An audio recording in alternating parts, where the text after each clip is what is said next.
Hi everyone, మనం తమిళలో చూసుకున్నట్టు మన బిల్డింగ్ మెటీరియల్ రేట్స్ అనేవి సెప్టెంబర్ 22 నుంచి చాలా వరకు తగ్గాయి. అది ఎందుకంటే మన సెంట్రల్ గవర్నమెంట్ అనేది జిఎస్టీ 28% నుంచి 18%కి, 18% నుంచి 5%కి అలా చాలా వరకు తగ్గించింది. ఇంతకుముందు మన జిఎస్టీలో 4 స్లాబ్స్ ఉండేవి, 28%, 18%, 12%, 5%.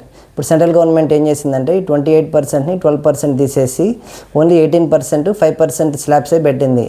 కాబట్టి మనకి ఇంతకుముందు 28% సిమెంట్ జిఎస్టీ ఉండేది, ఇప్పుడు అది 18%కి వచ్చింది. అదే రకంగా అన్నీ అనేవి తగ్గాయి మనకి. కాబట్టి మన రేట్స్ అనేవి చాలా వరకు తగ్గాయి. మన షాప్స్ ఓనర్స్ ఇది పాత స్టాకు పాత రేట్సే ఉంటాయి, కొత్త స్టాక్కే కొత్త రేట్స్ వస్తాయంటే మీరు నమ్మకండి. కొత్త స్టాక్ అయినా పాత స్టాక్ అయినా కానీ మనకి రేట్ అనేది కొత్త రేటే అప్లికేబుల్ అవుతుంది. ఇప్పుడు మనం ఒక్కొక్క ఐటము ఎంత రేట్ తగ్గిందో చూద్దాం. మనకి బిల్డింగ్లో అంటే మెయిన్గా ఏం ఐటమ్స్ ఉంటాయి? Cement, steel, granite, paints, enamels, tiles, అలాగే bricks, blocks, sand, gravel, metal, plumbing, sanitary, ఇవే కదా మెయిన్ అంటే. ఇప్పుడు మనం ఒక్కొక్క ఐటమ్ ఎంత రేట్ తగ్గిందో చూద్దాం. ఫస్ట్ మనం సిమెంట్ చూద్దాం.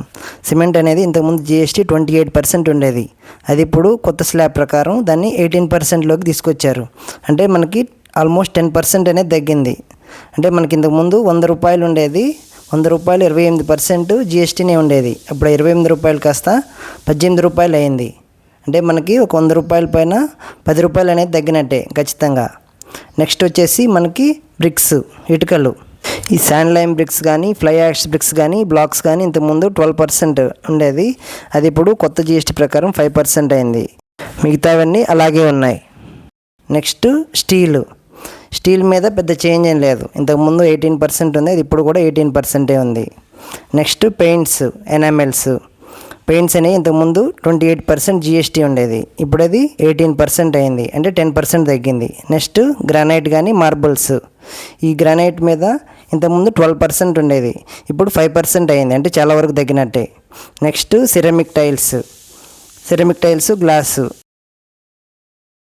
Glass sheet, floor glass, paints అంటే గ్లాస్ ఐటమ్స్ ఉంటాయి కదా, వాటి మీద ఇంతకుముందు 18% జిఎస్టీ ఉంది, ఇప్పుడు కూడా 18% ఉంది, దాన్ని ఏం చేంజ్ చేయలేదు. Next ceramic tiles, sanitary tiles ఇవి ఉంటాయి కదా, వాటికి ఇంతకుముందు 28% ఉండేది, ఇప్పుడు అది 18% తగ్గింది, అంటే 10% తగ్గినట్టే మనకి. నెక్స్ట్ వచ్చేసి మనకి శాండ్, మెటల్, గ్రావెల్, వీటిపైన ఇంతకుముందు 5% జిఎస్టీ ఉండేది, ఇప్పుడు కూడా 5% ఉంది, దీనిలో చేంజ్ ఏం లేదు. నెక్స్ట్ వచ్చేసి ఎలక్ట్రికల్, ప్లంబింగ్ మెటీరియల్స్. వీటిపైన ఇంతకుముందు 18% జిఎస్టీ ఉండేది, ఇప్పుడు కూడా 18% ఉంది, వీటిల్లో కూడా చేంజ్ ఏం లేదు. నెక్స్ట్ వచ్చేసి మనకి కాంట్రాక్టర్, కన్స్ట్రక్షన్ సర్వీసెస్, అంటే మనకి ఇల్లు బిల్డింగ్స్ అవి కట్టిస్తుంటారు కదా, వాటి మీద కూడా సర్వీస్ అనేది 18% ఉండేది ఇంతకుముందు, అది ఇప్పుడు కూడా 18% ఉంది, దాన్ని ఏం చేంజ్ లేదు. ఇది కొంచెం బర్డెన్ అని చెప్పుకోవాలి మనకి కన్స్ట్రక్షన్ ఇండస్ట్రీలో. నెక్స్ట్ ఓవరాల్గా చూసుకుంటే మనకి బిల్డింగ్ ప్రాజెక్ట్ కాస్ట్లో 3 to 5% అనేది మనకి తగ్గినట్టే. ఓవరాల్గా ఈ 3 to 5% అనేది మనకి సేవ్ అయినట్టే ఇప్పుడు కొత్త జిఎస్టీ ప్రకారం, తగ్గిన రేట్స్ ప్రకారం.